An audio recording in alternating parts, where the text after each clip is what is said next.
Hello everyone, आप सब कैसे हैं। मैं उम्मीद करता हूं कि बहुत अच्छे होंगे और अपनी पढ़ाई को बहुत अच्छे से कर रहे होंगे। मैं Akash Kumar वडाना ICT virtual classroom में आपका बहुत बहुत स्वागत करता हूं मेरे प्यारे बच्चों। जैसा आपको पता है, बेसिकली हमारी आपका 8th क्लास है मेरे प्यारे बच्चों, और हमारा अतीत जो बुक थर्ड है उसको देख रहे हैं। चैप्टर नंबर 2 हमारा शुरू हो चुका है, व्यापार से साम्राज्य तक कंपनी की सत्ता का स्थापित होना।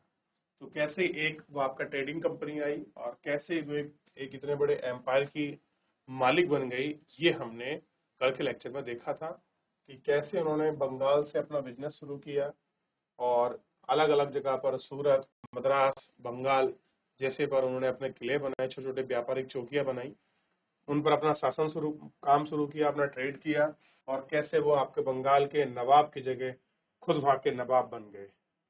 क्लियर है? और इन सबको हमने देख लिया। तो कल हम लोग जो है यहाँ तक देख चुके थे, और कैसे वो आपका ट्रेड कर रही थी पूर्व के देशों के साथ, और कौन कौन सी कंपनी भारत में आपका व्यापार करने के लिए आई थी, किन किन चीजों का वो आपका ट्रेड कर रहे थे। रेशमी कपड़ा, सूती कपड़े का, बारीक बना हुआ, इलायची, लौंग, मिर्च, काली मिर्च, दालचीनी, ये सब इनका ट्रेड कर रहे थे। और इनमें जो व्यापारिक कंपनी यूरोप से आई थी, इनमें आपस में भी बहुत सारी प्रतिस्पर्धाएं थी। ये सब देख के फिर हमने ईस्ट इंडिया कंपनी ने कैसे अपना बंगाल में हुगली नदी के तट पर अपना फैक्ट्री लगाया, और 1651 में पहली फैक्ट्री लगी। फिर कैसे उन्होंने 3 गांवों को गोद लिया, मतलब वहां का एक मुगल अधिकारी को वो आपका रिश्वत देकर 3 गांवों को गोद ले लिया। कालीकत्ता से कोलकाता बन गया। क्लियर है? और पूरा शासन करने लगे। और पूरा हमने यहाँ तक कल इसका देख चुके थे कि कैसे वो लोग अपने ट्रेड को करते थे। देश के अन्य क्षेत्रीय स्थान से वो अपना माल खरीदते थे, अपने वेयर हाउस यानी कि गोदाम में उनको जमा करते थे, फिर उनको यूरोप में आपका भेज दिया करते थे। तो ये हमने देख लिया था। और युद्धों से व्यापार तक हमने देखा कि कैसे उनके बंगाल में बंगाल के नवाब अलीवर्दी खां के साथ उनके डिस्प्यूट होने लगे थे। फिर कैसे आपका अलीवर्दी खां बंगाल का नवाब बना, इनको हमने देख लिया। कैसे राजस्व में आपका धोखाधड़ी हो रही थी, कैसे आपका 1756 में प्लासी, वॉर ऑफ प्लासी हुआ, हमने वॉर ऑफ प्लासी को भी अच्छे से पढ़ा। ठीक है? क्या क्या चीजें इसमें हो रही थी, आनाकानी, सब चीजों को हम लोग अच्छे से देख चुके थे। और सेंट्रल हॉल में कैसे थे, और ये हमने नवाब सिराजदौला को देखा कि जब आपका प्लासी का युद्ध होता है 1757 में, हार जाता है नवाब, और उसकी जगह कठपुतली नवाब बनता है मीर जाफर, क्योंकि अंग्रेज पहले ही मीर जाफर के साथ क्या कर चुके थे, अपनी संधि कर चुके थे कि जब भी युद्ध होगा आप हमारा साथ मत देना। किसका? नवाब का साथ मत देना, हमारा साथ देना। अगर हम जीत जाते हैं तो हम आपको बंगाल का नवाब बना देंगे। तो लालच उन्होंने पहले दिन आपका दे दिया था। ठीक है? तो ये अब संपन्नता का आश्वासन है। इंग्लैंड के लोगों ने ईस्ट इंडिया कंपनी की सहकाई महत्वाकांक्षाओं का संदेश और विश्वास को दिखाते हुए प्लासी की लड़ाई के बाद रॉबर्ट क्लाइव ने अंग्रेज सम्राट की एक मुख्य विदेश मंत्री विलियम पिट्स को 7 जनवरी 1759 में कलकत्ता से यह चिट्ठी भेजी थी। जब उन्होंने क्या कर लिया, वॉर ऑफ प्लासी को जीत लिया, तो महत्वपूर्ण योगदान किसका है? रॉबर्ट क्लाइव का। क्योंकि आप जानते हैं प्लासी जो 1756 में हुआ था, उसका नेतृत्व कौन कर रहा था? अंग्रेजों की तरफ से आपका रॉबर्ट क्लाइव कर रहा था। और उधर कौन कर रहा था? बंगाल का नवाब आपका सिराजदौला। दोनों आपस में थे। ठीक? अब देखिए इसने क्या लिखा है, लेकिन इतनी विश्वास सत्ता एक वाणिज्यिक कंपनी के लिए बहुत बड़ी बात होगी। मैं खुद यह सोचने के अभिभूत हूं कि इतने समृद्ध यार्डों का पूरा कब्जा हासिल करने में कोई परेशानी नहीं आएगी। यानी मुझे खुद ये बताते हुए खुशी हो रही है, ऐसा महसूस कर रहा हूं कि इतनी बड़ी बंगाल जैसी रियासत को हमने अपने कब्जे में कर लिया और हमें कोई समस्या का सामना नहीं करना पड़ा। ठीक? और कह रहे हैं कि अब फैसला है कि छोड़ देता हूं। क्या सालाना 20 लाख रुपए स्टार्लिंग की आमदनी और 3 प्रांतों पर कब्जा कोई ऐसी चीज है जो भाई इतना शोर मचाना उचित हो? अब जहां से 20 लाख रुपए सालाना आपका टैक्स आता हो विदेशी मुद्रा में, सोचिए उनके लिए क्या ऐसी को छोड़ना कोई आसान काम था? ऐसे प्रांत को नहीं। इसको पढ़ेंगे और पता लगेगा कि कैसे कैसे वो आगे बंगाल में शासन करेंगे, रूल करेंगे। बेटा माइक ले ले कोई बच्चा, आपका चैप्टर को पढ़े। Good afternoon sir. Very good afternoon. क्या नाम है आपका बेटे? आयशा बी। ठीक है बेटा, आयशा शुरू करो। प्लासी की जंग इसलिए महत्वपूर्ण मानी जाती है क्योंकि भारत में यह कंपनी की पहली बड़ी जीत थी। प्लासी की जंग के बाद सिराजउद्दौला को मार दिया गया और मीर जाफर नवाब बना। कंपनी अभी भी शासन की जिम्मेदारी संभालने को तैयार नहीं थी। उसका मूल उद्देश्य तो व्यापार को फैलाना था। अगर यह काम स्थानीय शासकों की मदद से बिना लड़ाई लड़े ही किया जाता था तो किसी राज्य को सीधे अपने कब्जे में लेने की क्या जरूरत थी। जल्दी ही कंपनी को एहसास होने लगा कि यह रास्ता भी आसान नहीं है। कठपुतली नवाब भी हमेशा कंपनी के इशारों पर नहीं चलते थे।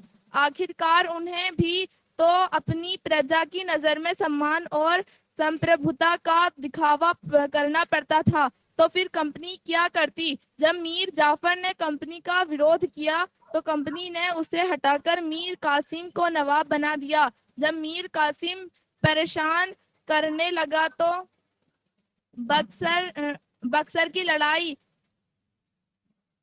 1764 में उसको भी हराना पड़ा। उसे बंगाल से बाहर कर दिया गया और मीर जाफर को दोबारा नवाब बनाया गया। अब नवाब को हर महीने 5 लाख रुपए कंपनी को चुकाने थे। कंपनी अपने सैनिक खर्चों से निपटने, व्यापारिक जरूरतों तथा अन्य खर्चों को पूरा करने के लिए और पैसा चाहती थी। कंपनी और ज्यादा इलाके तथा और ज्यादा कमाई चाहती थी। 1765 में जब मीर जाफर की मृत्यु हुई तब तक कंपनी के इरादे बदल चुके थे। कठपुतली नवाबों के साथ अपने खराब अनुभवों को देखते हुए क्लाइव ने ऐलान किया कि अब हमें खुद ही नवाब बनना पड़ेगा। आखिरकार 1764 में और कोई मुगल बच्चा सम्राट। और कोई बच्चा माइक ले ले। शाबाश, गुड खड़े हो आफ्टरनून जाइए। सर। Very good afternoon. क्या नाम है आपका? सिद्रा। चलो बेटा सिद्रा, शुरू करो।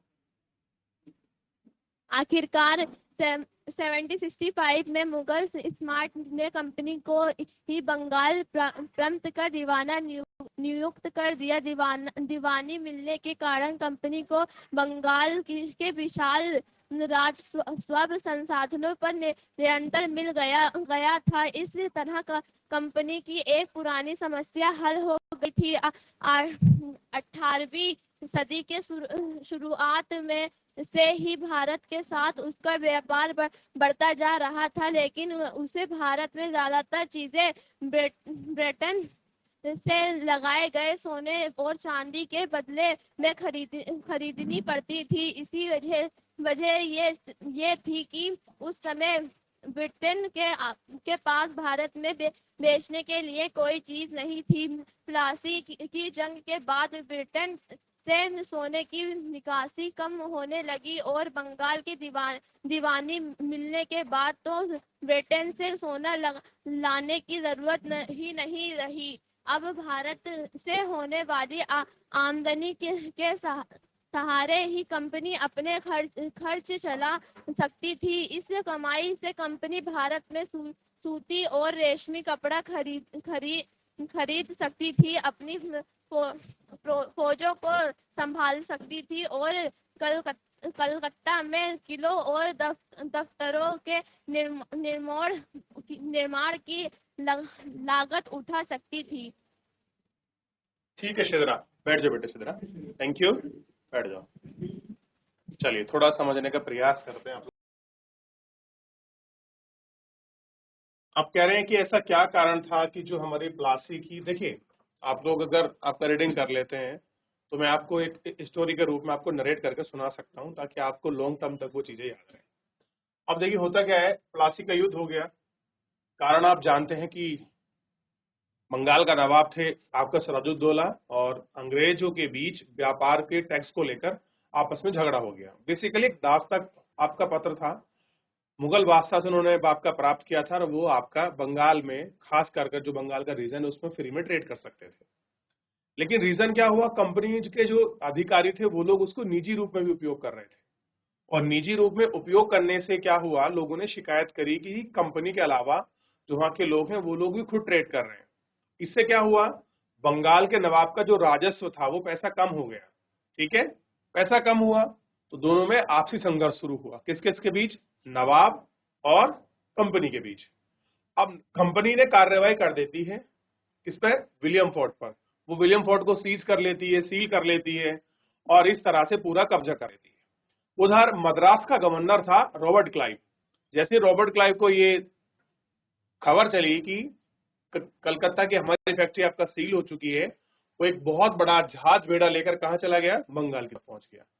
बंगाल पहुंचकर उसने राजा से बातचीत की, सुलह की, और वो संधि निपटी, और जब नहीं निमट रही थी तो बंगाल के नवाब सिराजुद्दौला और रॉबर्ट क्लाइव के बीच युद्ध हुआ। लेकिन युद्ध का कारण क्या था कि आपसी जो व्यापार के लेकर जो आपका टैक्स था, राजस्व था, उसके ऊपर जंग थी। अब रॉबर्ट क्लाइव ने क्या काम किया, बहुत ही दिमाग और चतुराई से अपना काम किया उसने। देखिए यहाँ एक व्यक्ति का नाम जिक्र हुआ है, ध्यान दीजिए, मैंने आपको बताया था ना, मीर जाफर। इन्होंने क्या कर लिया, रॉबर्ट क्लाइव ने उसी का एक बाप का सेनापति था, इसका नवाब सिराजुद्दौला का, मीर जाफर को अपनी तरफ मिला लिया। और मीर जाफर को बोला गया कि जब हम लोग युद्ध में अटैक करेंगे तो आप जिस फ्रंट पर, जिस मोर्चे पर होंगे, आप उधर से अपने सैनिक का वार मत कीजिए या कुछ रोक लीजिए। तो होता क्या है, रॉबर्ट क्लाइव है पूरी प्लानिंग के साथ, उसके पास अत्याधुनिक हथियार थे, तोपखाने की चीजें बनी हुई बंदूक थी, और नवाब के 30,000 सैनिकों के साथ जब आपकी भिड़ंत होती है, अब क्या होता है, सिराजुद्दौला मारा जाता है, और सिराजुद्दौला के मारे जाने के पश्चात क्या होता है, मीर जाफर को बंगाल का नवाब बना देते हैं।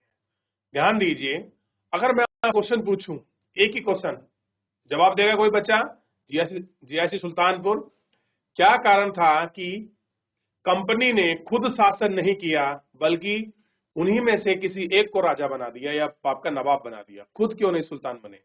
जब उन्होंने युद्ध किया, पूरा बंगाल को जीत लिया, आपका बैटल ऑफ प्लासी उन्होंने लड़ा, उसको वो जीत भी गए, खुद नवाब नहीं बने, चाहते तो पूरे क्षेत्र को स्वयं अपने कब्जे में लेते और नवाब बन जाते, लेकिन नवाब किसको बनाया, मीर जाफर को।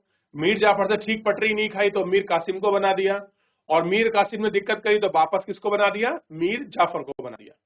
तो कोई बच्चा बताएगा कि क्या कारण था ऐसा कि अंग्रेजों ने खुद शासन नहीं किया? आप पढ़ रहे हैं, समझ रहे हैं, क्या कारण रहा होगा ऐसा कुछ? देखिए, जो आप पाठ पढ़ रहे हैं, आप बिल्कुल भी यकीन मानिए आप इसे 8th क्लास की तरह ना पढ़ें। मैं बार बार ये कहता हूं, अगर कोई आपका बहन भाई अगर कंपटीशन की तैयारी कर रहा हो, खासकर यूपीएससी, एसएससी, पीसीएस की या किसी वनडे एग्जाम की, तो अगर आप उसको पढ़ेंगे तो एक सेपरेट है, अलग से आप देखोगे उत्तरवर्ती मुगल के बाद बंगाल एक आपका चैप्टर है, और ये पूरी कहानी डिटो आपके उसी चैप्टर में मिली हुई है। और किसी भी कंपटीशन में आप पढ़ोगे ये पूरा हूबहू ऐसी कॉपी है। तो इसलिए मैं बार बार कोशिश करता हूं कि आप लोग समझिए कितना महत्वपूर्ण है ये बुकें, क्लियर है? इसलिए बार बार कहते हैं जब भी कोई किसी का सिलेक्शन होता है, क्या बोलता है कि आपको एनसीईआरटी की बुकें पढ़नी चाहिए, 6 से लेकर 12 तक पढ़ना चाहिए। तो उसका बेसिस क्या है कहने का, क्योंकि वो मेन क्रीम को जानता है कि कहां से निकलती है। तो इसीलिए मैं आपसे कहता हूं कि कम से कम अगर आप क्लास में बैठे हैं, आप रीडिंग कर रहे हैं, तो एक तो आपका कॉन्फिडेंस बहुत अच्छा हो रहा है। चलिए, कौन बच्चा बताएगा कि कंपनी खुद क्यों नवाब नहीं बनी, उन्होंने कासिम या मीर जाफर को ही क्यों नवाब बनाया? शाबाश, कोई तो बच्चा होगा, अभी तो पढ़ा है बेटा। सिद्धरा, आपने तो पढ़ा है पूरा चैप्टर, अभी एक बच्चियों ने पढ़ा मगर दूसरी बच्ची ने पढ़ा है, तो कुछ तो रीजन रहा होगा ना। कंपनी युद्ध लड़ती है, इतना सारा पैसा खर्च करती है, लेकिन वो बंगाल का नवाब नहीं बनती, किसी भी आदमी को उठाकर दूसरे को आपका नवाब बना देती है। वो अच्छा नहीं चलता फिर किसी दूसरे को नवाब बना देती है, वो नहीं चलता फिर पहले वाले को नवाब बना देती है, लेकिन खुद शासन नहीं कर रही है। कुछ तो रीजन रहा होगा ना।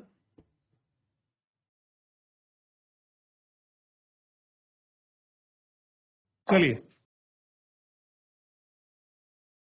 देखिए, ध्यान दीजिए, प्लासी के युद्ध के बाद सिराजुद्दौला को मार दिया गया, ध्यान दे ध्यान दे, और मीर जाफर को नवाब बनाया गया। अभी भी शासन की जिम्मेदारी संभालने को तैयार नहीं थी। कंपनी क्या नहीं सोचती थी कि मैं शासन नहीं करूंगी, क्यों नहीं करूंगी शासन? देखिए एग्जांपल देके समझाता हूं। आपकी क्लास है जीजीएससी सुल्तानपुर, अब यहां से इस क्लास से कोई एक बच्ची मॉनिटर होगी, मानते हो? तो उस मॉनिटर की बात सबको माननी पड़ेगी ना क्लास के अंदर, समझ रहे हो ये बात? तो और अगर जीएससी सुल्तानपुर में कोई बाहर का बच्चा आके मॉनिटर बन जाए और ये कहे कि ऐसे नहीं ऐसे करिए, ऐसे नहीं ऐसे करिए, तो क्या आप उसको एक्सेप्ट करोगे? बोलो यस या कि नो? नहीं करोगे ना? तो ऐसे ही सेम कहानी बंगाल में भी थी।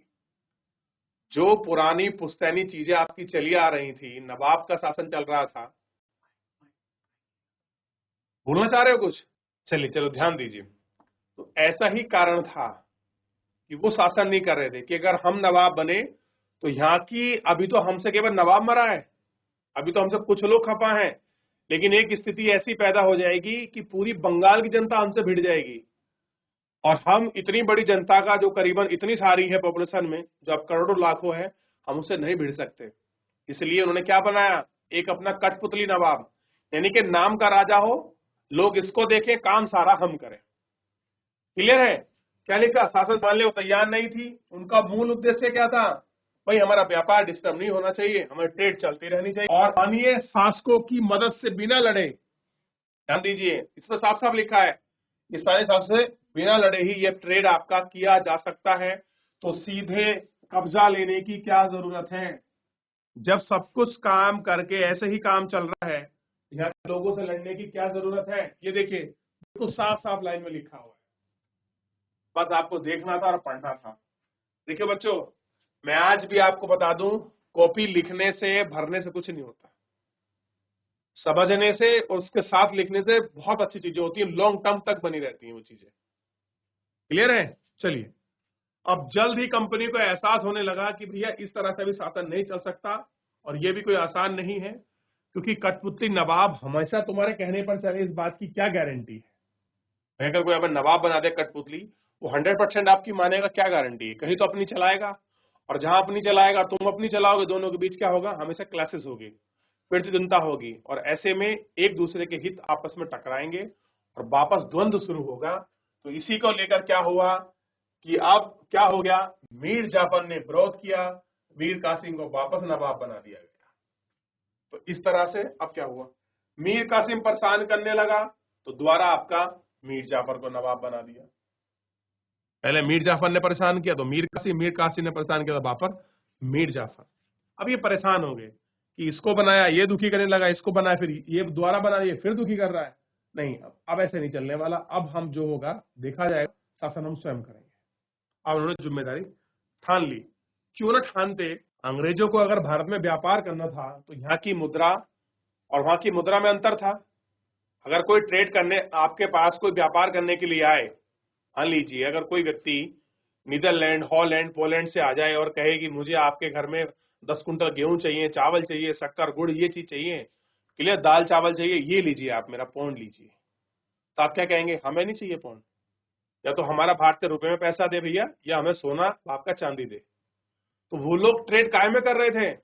अपने सोने चांदी में ट्रेड कर रहे थे।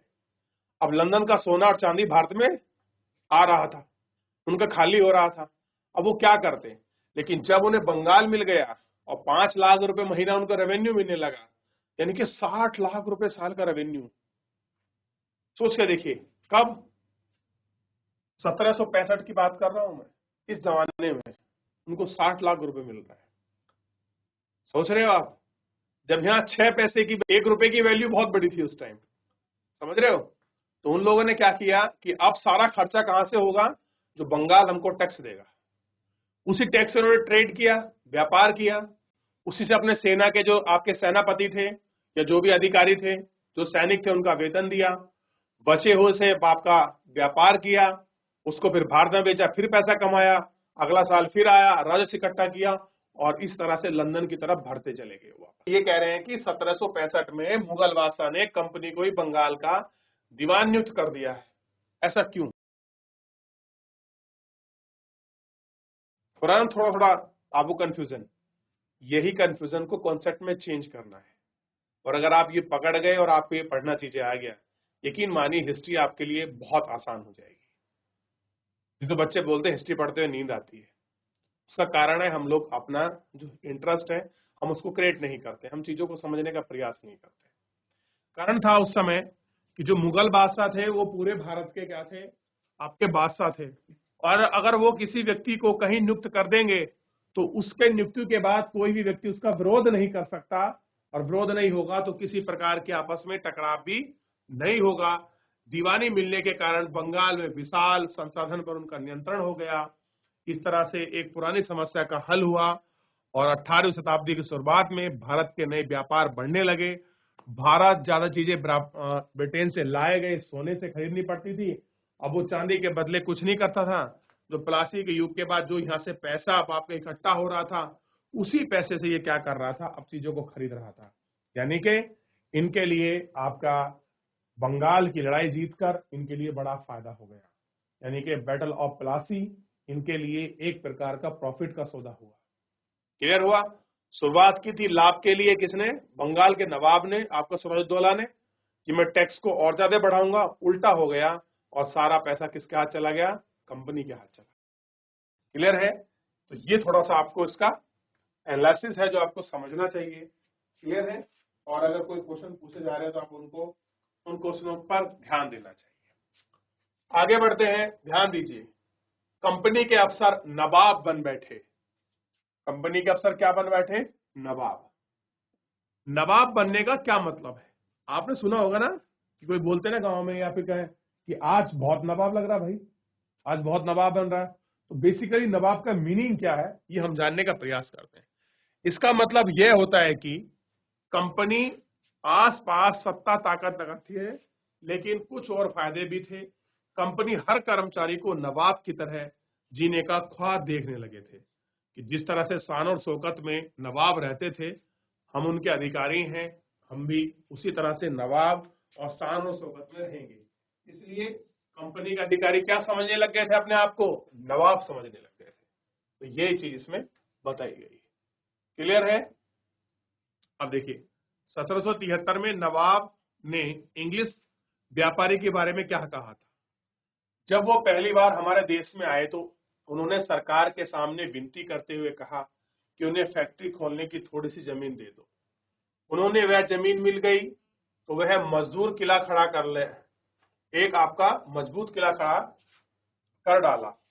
चारों तरफ गड्ढे बनाए जो नदी से जुड़े थे, दीवार पर उन्हें ना जाने कितनी तोपें तैनात कर दी। फिर बहुत सारे सौदागर व अन्य लोगों को महाद रहने के लिए तैयार किया और वहां 1 लाख रुपए राजस्व वसूल कर रहे थे।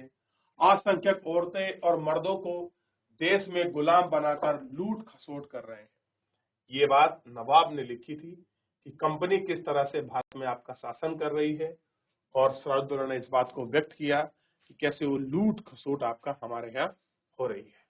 इसी को लेकर वो बार बार अपनी चिंता को जता रहे थे और नवाब हो गया, उन्होंने युद्ध लड़ लिया और उसके बाद की स्थिति पूरा दीवान, पूरा राजस्व, एक एक चीज बहुत अच्छे से अब कर चुके हैं, बहुत अच्छे से इसमें पढ़ चुके हैं, देख चुके हैं।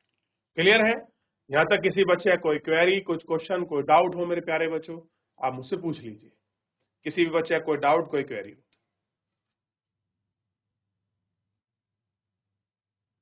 चलिए, कोई डाउट, कोई क्वेरी?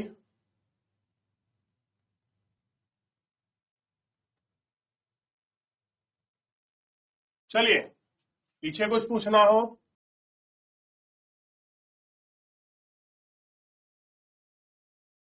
तो मेरे प्यारे बच्चों, तो कल जो है हम इसमें आगे बढ़ेंगे और पढ़ेंगे कंपनी के जो अफसर हैं वो कैसे नवाब बन बैठे, क्या कहानी है, क्या स्थिति है।